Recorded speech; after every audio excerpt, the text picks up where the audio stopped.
iman kita kepada Tuhan Yesus Kristus itu tidak bisa diukur dari semua yang berasal dari dunia ini. Tetapi justru iman kita ini diukur ketika kesesakan, badai, persoalan datang silih berganti. Kita tidak meninggalkan itu, tetapi justru kita semakin terbang tinggi bersama dengan Tuhan iman kita. Amin. Yosua 1 ayat yang ke-8. Nah, Yosua 1 ayat yang ke-8. Jadi malam hari ini kita mau belajar tentang berhasil versinya Tuhan, naik versinya Tuhan, ya, terbang tinggi seperti Raja Wali versinya Tuhan, menjadi kepala bukan ekor versinya Tuhan. Oke? Alkitab bilang bahwa perjalanan bangsa Israel itu akan berhasil dan beruntung. Kalau kita lihat secara kasat mata jasmani, apakah hari ini bangsa Israel sedang aman? Sedang aman? Sedang tidak diganggu oleh negara yang lain? Tidak diusik oleh negara yang lain? Hari ini bahkan dari dulu sampai sekarang Israel itu tidak pernah aman. Padahal Alkitab bilang mereka akan berhasil dan beruntung. Saudaraku, nah perhatikan Yosua 1 ayat yang ke-8 ini membuktikan bahwa Allah itu tidak pernah meninggalkan bangsa Israel. Kalau Bapak Ibu Saudara perhatikan dari ayat yang pertama sampai ayat yang ke-8, saudaraku, ada satu penekanan di situ bahwa Allah sendiri yang akan menyertai bangsa Israel. Saudaraku, Allah menyertai bangsa Israel ini bukan berarti bahwa bangsa Israel tidak akan diganggu oleh bangsa-bangsa yang memusuhi Israel. Oh tidak.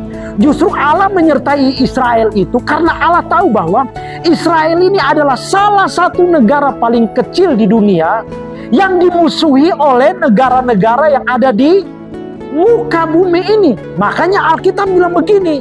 Alkitab berkata kepada Yosua, bahkan orang-orang Israel, supaya ingatkan kepada keturunan-keturunanmu supaya perkatakan firman Tuhan itu siang dan malam. Jangan lupa perkatakan firman Allah itu siang dan malam. Supaya apa? Supaya bangsa Israel itu mereka bertindak hati-hati di dalam perjalanan mereka. Makanya Alkitab bilang bahwa mereka akan berhasil dan beruntung.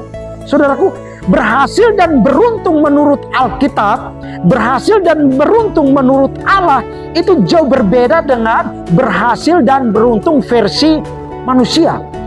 Berhasil versi manusia adalah saya berhasil mencapai apa yang saya inginkan, apa yang saya cita-citakan, apa yang saya mau, apa yang saya impikan, apa yang saya kehendaki, itu saya capai. Itu berhasil menurut manusia. Jadi berhasil menurut manusia itu artinya bahwa berhasil mencapai apa yang diri kita inginkan, diri kita kehendaki. Yang kita kehendaki adalah supaya anak-anak kita mereka bertumbuh dewasa dan dapatkan pekerjaan.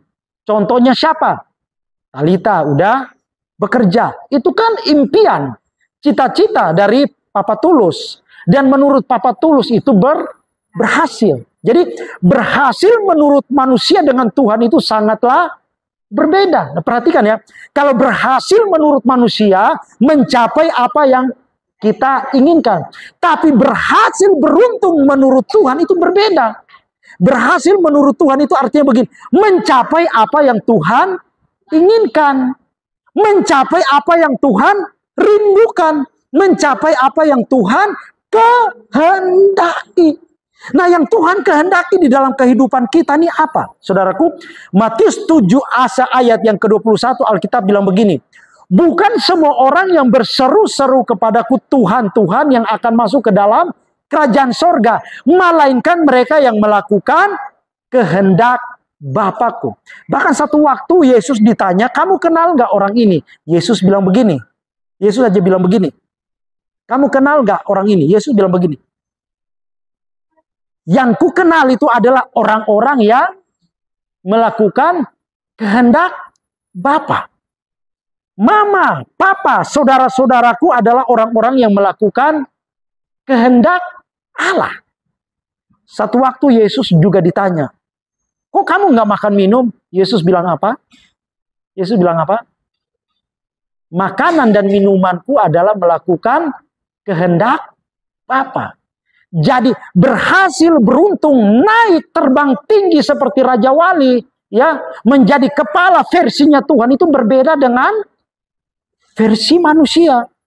Berhasil menurut Allah itu adalah mencapai apa yang Tuhan inginkan, Tuhan kehendaki, apa yang Tuhan rindukan. Nah, yang jadi pertanyaannya adalah, apa yang Tuhan kehendaki? Apa yang Tuhan inginkan? Apa yang Tuhan rindukan dari setiap kita? Supaya kita ini terlihat berhasil. Apa? Melakukan kehendak Tuhan. Bermanfaat baik buat orang lain. Berguna, menjadi berkat, menjadi terang bagi orang lain. Orang lain menemukan buah kehidupan yang manis, buah kehidupan yang bisa dinikmati, bisa dirasakan menjadi berkat. Saudaraku, bangsa Israel dari dulu sampai sekarang, Bapak Ibu Saudara mau berdoa supaya Israel berhenti perang itu nggak akan pernah terjadi. Karena Alkitab sudah memberitahukan hal itu. Israel itu gak akan pernah berhenti berperang. Negara yang dari dulu zaman ribuan tahun yang lalu sampai hari ini terus berperang itu adalah negara apa? Bangsa Israel. Tapi gak habis-habis. Saudaraku, negara tertua yang ada di muka bumi ini adalah Israel, Mesir. Coba saya mau tanya, kira-kira ada gak sejarah negara Indonesia tahun 1000? Ada? Siapa pemimpinnya atau presiden atau rajanya? Nggak ada. Cuman yang kita tahu itu adalah kerajaan Majapahit. Itu muncul di tahun berapa? Munculnya di tahun 800, 1800 ke sekian baru kita kenali. Tapi sejarah untuk mencatat Indonesia tahun 1000 atau abad pertama kira-kira ada nggak? Ada nggak? Nggak ada. Tetapi Israel waktu awal dunia diciptakan sampai hari ini masih tetap berdiri kokoh. Jadi kalau kita berdoa supaya Israel berhenti perang, tidak akan pernah bisa terjadi. Negara kecil yang dimusuhi oleh bangsa-bangsa yang ada di dunia ini adalah Israel. Saudaraku, padahal kan Alkitab sudah bilang di Yosua 1 ayat yang ke-8. Perkatakan firman, jangan lupa perkatakan firman, terapkan kepada anak cucu, Israel itu akan beruntung dan berhasil. Coba kita lihat tanah perjanjian, nikmati susu dan madu. Apakah hari ini Israel aman-aman saja menikmati susu dan madu alam yang ada di Israel, tidak diganggu oleh rudal-rudal dari negara-negara lain? Ada enggak? Enggak. Berarti begini, berhasil dan beruntung menurut Allah dengan manusia itu sangatlah berbeda. Amin? Berbeda. Kenapa sampai hari ini Israel dikeroyok? Karena Alkitab akan menyatakan bahwa firman Allah akan menyatakan bahwa kehendak Allah, penggenapan semua yang terjadi, yang tertulis di dalam Alkitab itu harus terjadi. Israel itu jadi sorotan. Israel itu jadi apa? Jadi sorotan semua bangsa-bangsa yang ada di bumi. Padahal negaranya kecil. Nah, tapi kok amunisinya itu nggak habis-habis. Makanya Alkitab bilang begini. Perjalanan mereka itu akan beruntung dan berhasil. Kenapa? Karena Tuhan sendiri yang berkata bahwa Tuhan akan berjalan menyertai mereka. Tuhan bilang, kalian jangan menyimpang ke kanan atau ke kiri. Jangan belok. Makanya saudaraku sampai hari ini, itu mereka itu pemimpin mereka Netanyahu dia itu tidak pernah lupa untuk terus memperkatakan Taurat, karena itu adalah bukti penyertaan Allah buat mereka. Nah, berhubung dengan kehidupan kita orang Kristen hari ini, saudaraku, mungkin hari ini sepertinya kita dititik, kita dirudal oleh masalah, persoalan, pergumulan. Pasangan kita sampai hari ini mungkin belum bertobat dan belum berubah. Ya, sakit penyakit datang silih berganti. Tetapi itu bukan berarti bahwa kita tidak berhasil dan beruntung di mata Tuhan. Mungkin orang lain melihat kita, oh ternyata kok sakit-sakitan melulu. Atau mungkin kok kamu dulunya bisa jaya mengontrak 600.000 dikontrakan petakan, tapi sekarang kok cuma mampu bayar 200.000. Tapi kalau kita taat dan setia sama Tuhan, di mata Tuhan kita berhasil, beruntung. Asal kita nggak nikung sana, nggak tipu sana, tipu sana. Kalau dulu kita bisa mengontrak 600, tipu sana, tipu sini. Orang lihat kita berhasil. Tetapi di mata Tuhan, kita kalah, kita gagal. Tapi kalau hari ini, kita cuma mampu bayar kontrakan 200.000. Tetapi kita taat dan setia sama Tuhan. Orang lain boleh melihat kita biasa-biasa. Tetapi di mata Tuhan, kita beruntung dan berhasil. Amin. Jadi berhasil menurut Tuhan itu adalah mencapai apa yang Tuhan kehendaki. Mencapai apa yang Tuhan inginkan. Apa yang Tuhan rindukan. Sederhana. Yang Tuhan rindukan itu adalah kita menjadi berkat, menjadi terang, bermanfaat. Kita berguna buat orang-orang yang ada di sekitar kita. Itu yang Tuhan kehendaki. Makanya dengan tegas Alkitab bilang begini. Buat apa kita berseru-seru, teriak-teriak, habis suara, tetapi tidak melakukan kehendak Tuhan. Buat apa kita berteriak-teriak, Tuhan, Tuhan, tolong, tolong, tolong, tetapi kita tidak melakukan kehendak Tuhan. Hidup kita akan jadi sia-sia. Kekristenan kita menjadi kekristenan yang sia-sia. Jadi malam hari ini saya ingatkan kepada Bapak Ibu Saudara, rekan-rekan partner semua. Yuk sama-sama kita berlomba-lomba untuk menjadi berhasil dan beruntung di mata Tuhan, tetapi bukan di mata manusia. Amin. Ya, sekali lagi, jangan berkecil hati kalau hari ini kita nggak mampu tinggal di kontrakan yang harganya 700 atau 1 juta. Jangan berkecil hati. Kalau hari ini kita cuma mampu di kontrakan 200.000, tapi kita taat sama Tuhan, setia sama Tuhan, kita beruntung dan berhasil di mata Tuhan. Amin. Kita seperti Raja Wali yang terbang tinggi. Kita menjadi kepala di mata Tuhan daripada menjadi kepala di mata manusia. Jadi segala sesuatu yang berasal dari manusia itu kan dilihatnya materi, materi, materi. Segala sesuatu diukur dari apa yang berasal dari dunia ini. Jadi saya ingatkan kepada Bapak Ibu Saudara, jangan pernah berkecil hati. Waktu kita masih tetap setia, kita masih tetap taat sampai hari ini. Biarkanlah Tuhan sendiri yang menilai dan mengukur. Bagian kita Alkitab bilang begini, jangan engkau menyimpang ke kanan atau ke kiri, ya. Terus perkatakan firman Allah sama seperti Yosua dan bangsa Israel. Makanya Alkitab bilang apa? Allah bilang bahwa mereka itu selalu beruntung dan berhasil di dalam perjalanan mereka. Kenapa? Karena ada Tuhan berjalan menyertai mereka. Sekali lagi coba kita baca Yosua 1 ayat yang ke-8. Janganlah engkau lupa memperkatakan kitab Taurat ini, tetapi renungkanlah itu siang dan malam, supaya engkau bertindak hati-hati sesuai dengan segala yang tertulis di dalamnya, sebab dengan demikian perjalananmu akan berhasil dan engkau akan beruntung.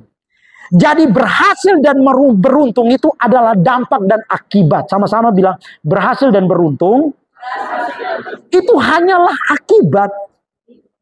Ya, sama seperti kita masuk surga, itu hanyalah akibat. Akibat apa? Akibat karena kita percaya kepada Yesus Kristus. Jadi kalau kita percaya kepada Yesus Kristus, surgalah kita miliki.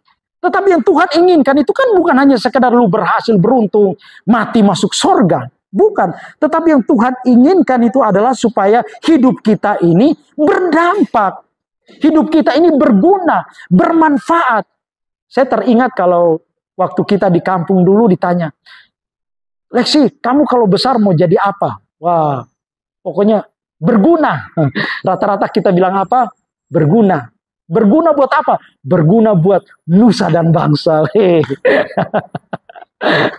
Jadi, ya, yang Tuhan kehendaki, yang Tuhan inginkannya adalah apa? Supaya kita ini berguna. Berguna buat apa? Berguna buat orang-orang yang ada di sekitar kita. Orang-orang yang paling dekat. Makanya di kitab Ibrani bilang, kamu kalau mau berbuat baik, bermanfaat baik, itu dimulai dari saudara-saudara seiman. Orang-orang yang dekat dengan kita. Orang-orang yang kita jumpai setiap hari atau setiap kali. Jangan dulu kita bermimpi, kita mau jadi berkat buat orang Palestina atau orang-orang yang ada di jalur Gaza. Kejauhan. Ya, tabungan kita nggak cukup. Ya, tabungan kita nggak cukup. Alkitab ngajarin kita supaya begini. Kita bermanfaat, berguna, dan menjadi berkat, menjadi terang. Itu dimulai dari mana? Orang-orang yang ada di dekat kita. Dimulai dari dalam keluarga, rumah tangga. Setelah itu dimulai dari apa? Dimulai dari saudara-saudara seiman. Jadi kita memberi dampak hidup yang benar. Karena berhasil dan beruntung itu cuman akibat. Saudaraku, sama-sama berhasil dan beruntung itu hanyalah akibat. Jadi berhasil dan beruntung itu adalah bagiannya Tuhan. Deal ya? Berhasil dan beruntung itu bagiannya Tuhan. Kalau begitu koleksi, apa yang menjadi bagian kita? Kembali di ayat yang tadi. Apa yang menjadi bagian kita? Ayat yang tadi. Jangan lihat dulu ke ayat yang mana. Koleksi nggak akan kasih banyak ayat. Cukup satu ayat aja. Ya, bagian Tuhan adalah berhasil dan beruntung. Berarti bagian Tuhan itu pasti. Sama-sama bilang pasti. Ya. Kalau Kaleksi sama Kak Franky bilang, Bapak Ibu Saudara akan berhasil begini-begini, itu belum tentu. Karena kami ini cuman manusia. Kami ini hanya sekedar memberikan motivasi. Supaya Bapak Ibu Saudara tuh bertambah semangat. Tetapi ini berhasil menurut Tuhan. Berarti Tuhan yang kasih atau Kak Franky sama Kaleksi yang kasih nih. Tuh berarti ini adalah bagiannya Tuhan. Nah kalau itu bagiannya Tuhan berarti pasti bagian Tuhan adalah pasti berhasil dan beruntung. Kalau begitu apa yang menjadi bagian kita? Bagian kita sederhana. Coba kita sekali lagi baca ayat yang ke-8. Bagian kita adalah apa? Janganlah engkau lupa memperkatakan kitab Taurat ini. Alkitab bilang begini, janganlah engkau lupa. Kenapa dimulai dengan kata lupa? Karena kebanyakan orang sering lupa. Bilang samping kiri kanan, saya kenal orangnya. Ya, kemarin baru ngomong hari ini. Kemarin baru janji, tapi hari ini manusia itu suka obral janji, manis omongannya. Ya, baru kemarin, tapi hari ini sudah. Ya, lupa banyak ya. Ya lupa dompet gak dibawa, lupa utang gak dibayar. Terus lupa lupa tiba-tiba dia maki orang. Dia lupa tiba-tiba dia ngomongin tentang kekurangan kejelekan orang. Lupa dia. Padahal sebenarnya bukan lupa. Dia tahu, tapi kalau ngomongin tentang kejelekan orang tuh, wih, asik banget loh. Saya pernah coba itu ya. Ini bapak-bapak kita lagi duduk ngobrol. Kalau ngobrol tentang kejelekan orang, wih, luar biasa itu. Gak sadar itu udah bisa makan waktu berjam-jam. Itu gak sadar. Dan memang terasa mantap ya. Ngomongin orang itu paling sip lah, paling enak. Kadang kita lupa ngomongin kekurangan, kejelekan, kelemahan orang. Kita lupa bahwa kita ini lebih banyak kekurangan, kelemahan, dan kejelekannya. Makanya Alkitab ya, bagian Tuhan itu beruntung dan itu pasti. Tidak bisa diragukan lagi. Kalau kalian sama Kak Franky yang ngomong, ya itu sekedar motivasi. Tetapi kalau Tuhan itu berarti, nah yang menjadi bagian kita itu sangatlah berat. Sekali lagi kalian mau tanya, mau beruntung dan berhasil versi Tuhan? Amin. Amin. Amin. Bagian kita adalah apa? Kita bilang, janganlah engkau lupa memperkatakan kitab Taurat. Berarti begini, dimulai dari larangan janganlah engkau lupa. Berarti itu kalimat perintah. Berarti Tuhan itu tahu persis bahwa kebanyakan orang pada umumnya manusia itu gampang lupa. Benar atau salah? Kebanyakan orang itu tidak perlu diajarin gampang lupa. Gampang melupakan omongannya. Gampang melupakan janji manisnya. Waktu si Joni baru kelas 5. Ya. Bendera nyangkut di atas tiang. Dia panjat. Akhirnya dia berhasil naikin terus, dipanggillah ke istana negara. Joni, kamu mau minta apa? Yang pertama dia minta adalah rumah. Ingat juga Papa tulis ya. Iya, padahal kita rakyat biasa ya. Dia minta dulu. Yang kedua adalah dia minta supaya jadi tentara TNI. Oh, Bapak kita bilang, langsung saja kamu akan diterima. Sekarang dia udah lulus SMA, udah berlatih hanya karena kurang tinggi. Ditanya sama wartawan. Pak masih ingat ini yang mana ya Joni, yang mana ya? Ya. Ujung-ujungnya semua ada aturannya. Jangankan presiden ya, jauh di sana. Pak Jokowi jauh di sana. Kadang kita yang ada di rumah, dalam keluarga, kita ini banyak janji ke anak-anak kita. Dan kita lupa kalau kita ini adalah orang yang apa? Susah untuk tepati. Jadi kalau kita sadar kita ini adalah orang yang gampang janji, berarti mulai dari sekarang belajar untuk kekang mulut, tahan mulut untuk tidak janji sesuatu. Amin. A katakan A, B katakan B. Jangan suka obral janji, karena pada umumnya kita ini adalah orang yang lupa. Makanya Alkitab bilang, jangan engkau lupa memperkatakan Taurat. Nah ini udah mulai berat ini. Memperkatakan Taurat ini memang berat. Karena baca Alkitab aja nggak pernah. Kalau baca Alkitab aja nggak pernah, bagaimana mungkin kita merenungkan firman Allah dan memperkatakan itu siang dan malam. Ini udah makin berat ini ya. Baca Alkitab aja tidak, jarang. Kalau ingat, apalagi memperkatakan. Memperkatakan ini artinya bahwa kita mendeklarasikan firman Tuhan. Amin. Jadi kalau kita sakit ya kita omongin, jangan sakit mulu. Kita deklarasikan iman, deklarasikan firman. Itu yang Tuhan maksud, itu yang Tuhan inginkan. Sama seperti bangsa Israel. Sekalipun digembur dari dimusuhi, digempur rudal sana sini dari bangsa-bangsa Timur Tengah, tetapi dia tetap memperkatakan Taurat.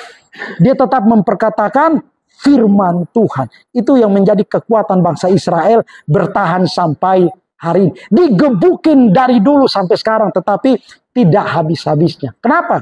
Karena pegangannya dia itu adalah Taurat, adalah firman Allah, firman Tuhan. Begitu juga kita adalah orang-orang yang percaya sama Yesus Kristus. Jangan lupa memperkatakan firman Allah itu di dalam segala perjalanan hidupmu. Itu yang pertama. Yang pertama adalah jangan engkau lupa, karena pada umumnya kita ini gampang lupa. Yang kedua Alkitab bilang apa? Yang kedua Alkitab bilang apa? Renungkanlah itu siang dan malam supaya engkau bertindak hati-hati sesuai dengan segala yang tertulis di dalamnya, sebab dengan demikian perjalananmu akan berhasil dan engkau akan beruntung. Janganlah engkau lupa memperkatakan kitab Taurat ini, tetapi renungkanlah itu siang dan malam supaya engkau bertindak hati-hati sesuai dengan segala yang tertulis di dalamnya. Yang kedua adalah merenungkan Taurat, merenungkan firman itu siang dan malam. Bagaimana kita mau merenungkan kalau kita sendiri tidak pernah baca Alkitab? Kalau kita nggak baca Alkitab, yang kita renungkan tuh apa coba? Pantasan yang kita renungkan setiap hari dari malam sampai dari pagi sampai malam, bawang merah, bawang putih, cabai, semua ya, karena ya yang kita lihat, yang kita ketemu, apalagi ibu-ibu ya ke dapur ya ketemu adalah bawang merah, cabai. Jadi dia lihat bawang merah tinggal 2 siung udah pikiran dia. Cabai udah tinggal 1 udah pikiran dia, karena yang dia lihat itu adalah cabai sama bawang. Sekali-sekali lihat beras, ya ampun udah turun ini uang. Aduh, setoran dari yang tercinta ini masih tersendat-sendat, udah mulai khawatir. Alkitab ajarin kita supaya begini, kita itu merenungkan firman Allah siang dan malam. Berarti begini, mau merenungkan firman harus dimulai dari baca Alkitab. Waktu lalu kita diingatkan sama Pak Jerry ya Kak Frank ya. Ya kalau buat saya begini, 2 pasal itu adalah motivasi ya. 2 pasal itu hanya adalah motivasi. Kita mau baca 5 pasal boleh, 1 pasal boleh, atau kita mau merenung mungkin 1 perikop itu kita mau merenung 1 hari atau 1 minggu atau 2 minggu, itu tidak jadi masalah. Jadi tidak ada ukuran. Amin. Yang penting kita baca Baca Alkitab itu paling pentingnya di situ. Jadi nggak harus 2 pasal. Ini kalau 2 pasal ini tampang Bapak Ibu Saudara dan saya ini adalah tampang-tampang orang berdosa semua. Jujur, saya pendeta pun juga setiap hari nggak sampai 2 pasal. Saya jujur. Saya itu kadang baca 1 ayat, itu saya bisa merenungkan itu bisa sampai 1 minggu. Dan saya bangun kebiasaan seperti ini bukan baru kali ini ya.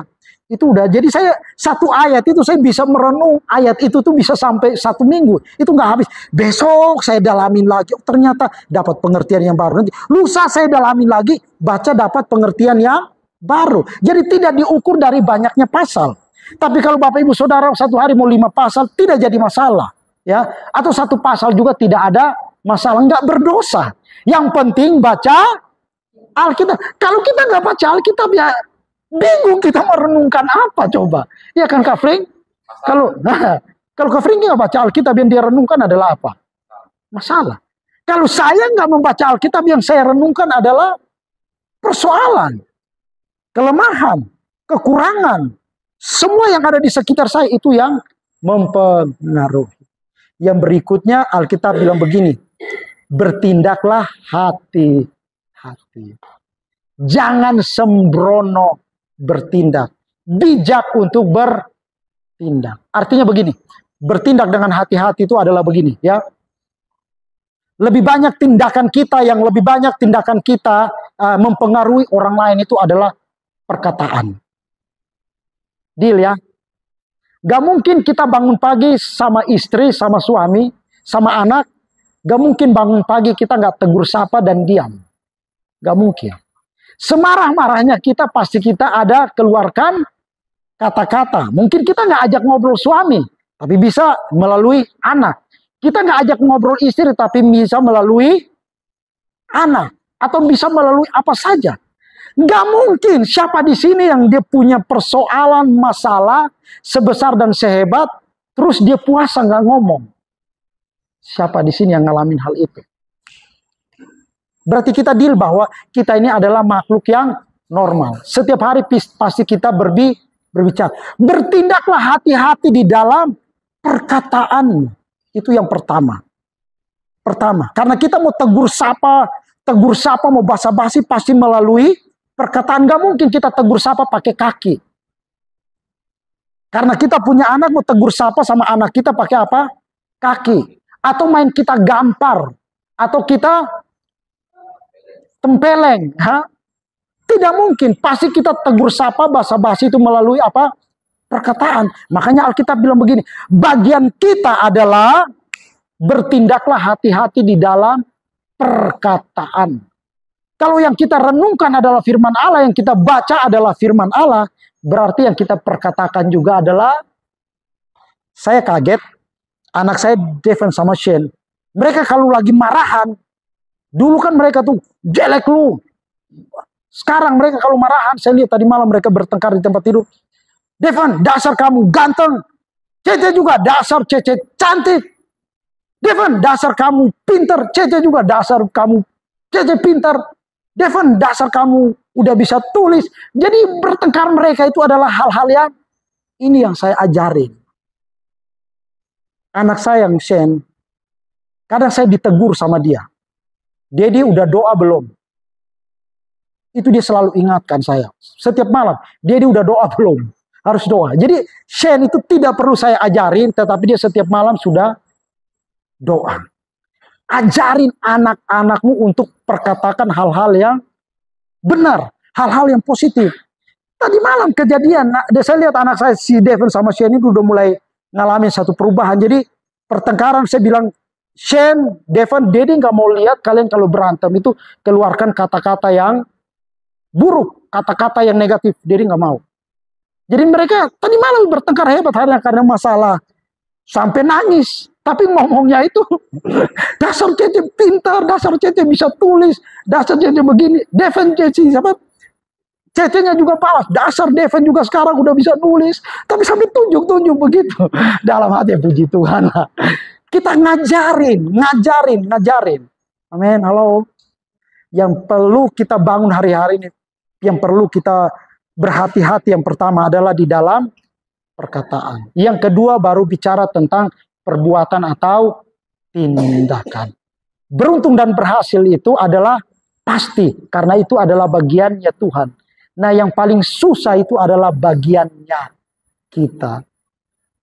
Bagiannya kita yang pertama tadi apa coba? Jangan engkau lupa. Kebanyakan kita ini pelupa, ya. Kebanyakan kita ini pelupa. Yang kedua adalah apa? Merenungkan. Ya, bagaimana kita mau merenungkan firman Allah kalau kita nggak pernah baca Alkitab?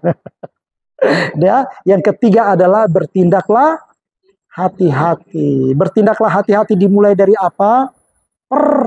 Perkataan. Amin. Jadi kalau mertua-mertua atau apalah ya ngomongin mantu, dasar mantu saya paling baik lah, paling lembut ya. Lah dasar mantu saya ini adalah mantu yang paling baik lah, paling lembut, suka dengar nasihat, ngomong yang baik-baik. Dasar mantu saya, dasar. Rubahlah perkataan kita, amin. Karena tadi Alkitab bilang apa? Bukan teriakan kita berseru kepada Tuhan, Tuhan yang menjadi ukurannya. Jadi kalau di gereja mau teriak Tuhan, Tuhan sampai suara hilang, nggak masalah. Nggak ada yang larang. Tapi percuma kalau kita teriak Tuhan, Tuhan, Tuhan sampai habis suara, tetapi di rumah kita teriak apa? Haleluya. Di gereja haleluya, puji Tuhan, hosana. Tapi kalau di luar apa? Halilintar. Apalagi ya kurang ajar lah, apalah. Ya. Jadilah orang yang menjadi berkat, berfungsi, berguna, menjadi terang, dan menjadi cahaya buat orang-orang yang ada di sekitar kita. Amin. Selamat malam. God bless you. Tuhan Yesus memberkati kita.